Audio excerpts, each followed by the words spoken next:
Tonight, I'm going to go through 25 Napoleon Hill quotes.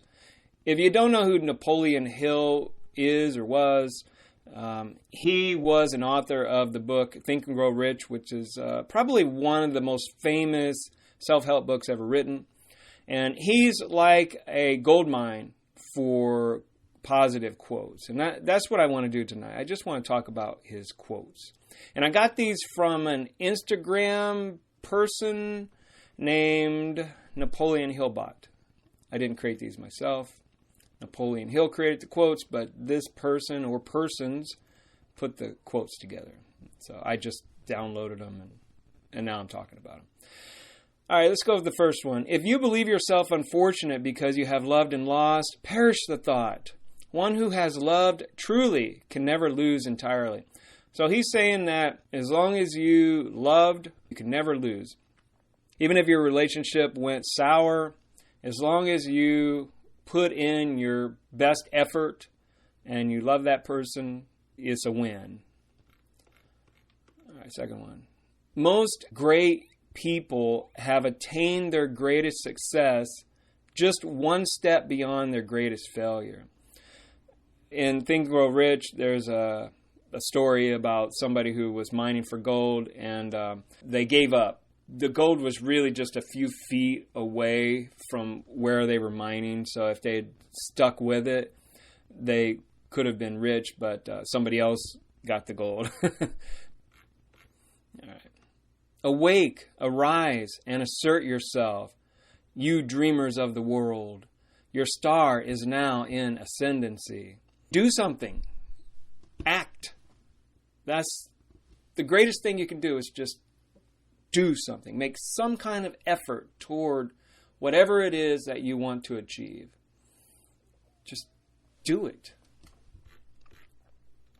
Desire is the starting point of all achievement. Not a hope, not a wish, but a keen pulsating desire which transcends everything. This desire can take you places, and it can also push you whenever you think of giving up. And you have to start somewhere. You need a desire. Not a hope, not a wish, but a desire. You become what you think about. This is so true. If you think you are a failure, you will become a failure. Your subconscious will seek out failure. But if you think you are a winner, your subconscious will direct you to the wins. Or if you think about money, and if you want to become rich, and your mind is focused on becoming rich, your subconscious will guide you. It's like what Joseph Campbell said about invisible hands leading you or placing you in situations where you will follow your bliss. All right, another one. Remember that your dominating thoughts attract through a definite law of nature by the shortest and most convenient route their physical counterpart. Be careful what your thoughts dwell upon. And this goes back to the previous quote here. Whatever is dominating your thoughts, you attract. It's the law of attraction. We attract people into our lives because of our mindset. I just think that if you set your mind in a certain place or certain frequency, you will draw in those waves, so to speak. First comes thought, then organization of that thought into ideas and plans, then transformation of those plans into reality. The beginning, as you will observe, is in your imagination. If you think about the creation of the world, it began with God thinking of it, thinking something into existence. But everything begins with a thought. That's what I'm trying to say. You put the idea and the plan into action. All right. Weak desires bring weak results. just as a small amount of fire brings a small amount of heat. Now, you want your desire to be strong. If your desire is weak, you're just not really there fully, mentally, or really involved in it, you won't get the results that you're seeking. But then again, maybe you're not even seeking great results if your desire is weak anyway, you know? All right. The strongest oak of the forest is not the one that is protected from the storm and hidden from the sun. It's the one that stands in the open, where it is compelled to struggle for its existence against the winds and rains and the scorching sun. The oak that stands alone is compelled to struggle. It is really the stronger one. The strongest oak in the forest is protected and hidden from all of these bad things. It doesn't have to do much of anything. But this one that stands alone has to fight for its existence. It struggles. Obviously, he's talking about people here. The person who is standing alone has to struggle and fight the winds and rains and scorching sun. If you speak ill of another, do not speak it. Write it in the sand near the water's edge. Gossip is no good for anybody, but we all do it from time to time. It's hard not to, but it is a negative. It's one of those things that people need to eradicate, myself included. Remember that it is not the lawyer who knows the most law, but the one who best prepares his case who wins. Preparation is everything, especially in law, but in life in general. Be ready. Be ready. And you prepare yourself by doing the work. You do the work that maybe most people don't want to do, the crap work, so to speak, the busy work.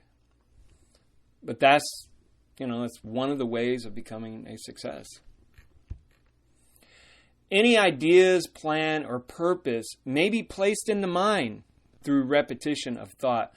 In his book, Think and Grow Rich, he talks about this. Basically hypnotizing yourself. You go over something constantly with mantras and repetition of words and phrases until your mind won't think outside of that. You are focused. Your mind is fortified. You're not going anywhere. You're going to win no matter what. If you are not learning while you're earning, you are cheating yourself out of the better portion of your compensation. Learn while you earn. I know it's not exactly related to this, but I used to work at gas stations, and there was a lot of downtime. And I would read books while I'm just sitting there doing nothing but collecting my paycheck. But yeah, learn while doing, learn, and earn at the same time. A genius is simply one who has taken full possession of his own mind and directed it towards objectives of his own choosing, without permitting outside influences to discourage or mislead him. I don't think this is true in 100% of cases. I think there are geniuses who are not in control of their mind. They're just like crazy or something. I don't know. Or they just don't manage their thoughts right, or they're scattered all over the place. I think he's talking about somebody who are so focused on what they want that the outside influences won't discourage them. It kind of goes back to this quote here. Maybe one of those anyway. But, all right, let's see. Persistence is to the character of man as carbon is to steel. Yeah, you have to stay in the game. And sometimes it's not easy. Sometimes you fail and lose. And you just have to stay in the game for as long as you can. If you're a sports player, you do have an expiration point, but you can always move on to something else. Like Michael Jordan went from basketball to, he did do baseball for a while, and then he moved on to business ventures. I think it was Kobe Bryant who went into children's books and movies and stuff, but he died in a helicopter accident. He could have probably done other things, if he had lived longer. Neglecting to broaden their view has kept some people doing one thing all their lives. In the age we live in now, you can't really be a specialist in just one area. I suppose you can. It depends on the area. It's probably something that nobody else can do. But mostly, we have to be a jack of all trades. We have to be able to do a variety of things. Like, I am able to compose music. I'm able to write. But I also have to edit these videos that nobody watches. So there's a lot of things that we have to do these days that maybe, many years ago people didn't have to because they didn't have technology and stuff. You've got to be sure of yourself before you can ever win a prize. Yeah, you need to be certain that you can do whatever it is you're aiming for. But, you don't always have to be sure of yourself. I don't think. I think sometimes you're going to have doubt. You need to persist, you need to desire and all that stuff. But at first, you may not think you can do it. You eventually win, make some wins, like little wins of your own. And then you become certain that you will win this prize or championship or whatever it is. If you do not conquer self, you will be conquered by self. Thoughts, bad thoughts, intrusive thoughts can enter our minds, maybe a feeling of depression. We need to conquer these things to the best of our ability. Thoughts will always enter your mind, some of them crazy ones, but you don't act on them. You just let it ride itself out, and move forward. Now, if you are conquered by those thoughts, then, you are conquered by yourself. The self that he's referring to here. There are no limitations to the mind except those that we acknowledge. It depends on the field of study you're in. Some people are more physical than others. Some are more mentally inclined, more mathematically inclined, blah, blah, blah. There are different types of intelligences. I think that was Maslow who said that. Or was it Carl Jung? I don't know. But anyway, let's just say this. There are no limitations to the mind in your field except those that you acknowledge. So if you give up, doing something that you can do, then you have given up and you've quit. You don't want to do that.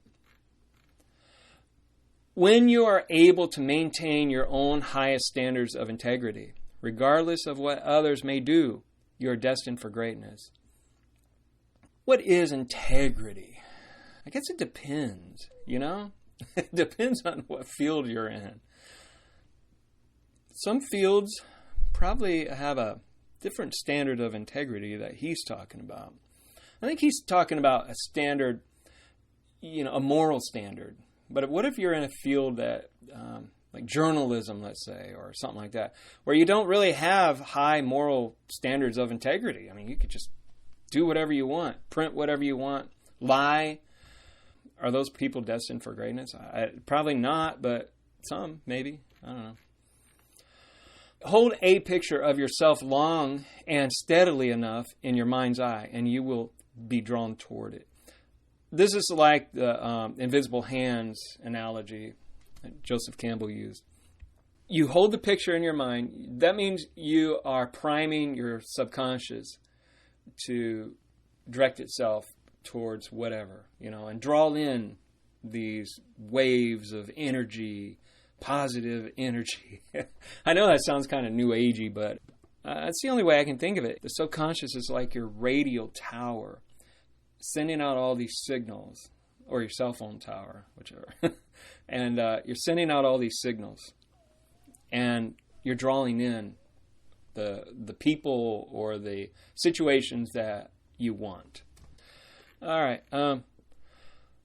Put your foot upon the neck of the fear of criticism by reaching a decision not to worry about what other people think, do, or say. Yeah, I mean, everybody's a critic. I'm a critic. I'm a critic of myself, too. I'm a critic of other people as well. But there is some form of healthy criticism, but there's also a negative criticism.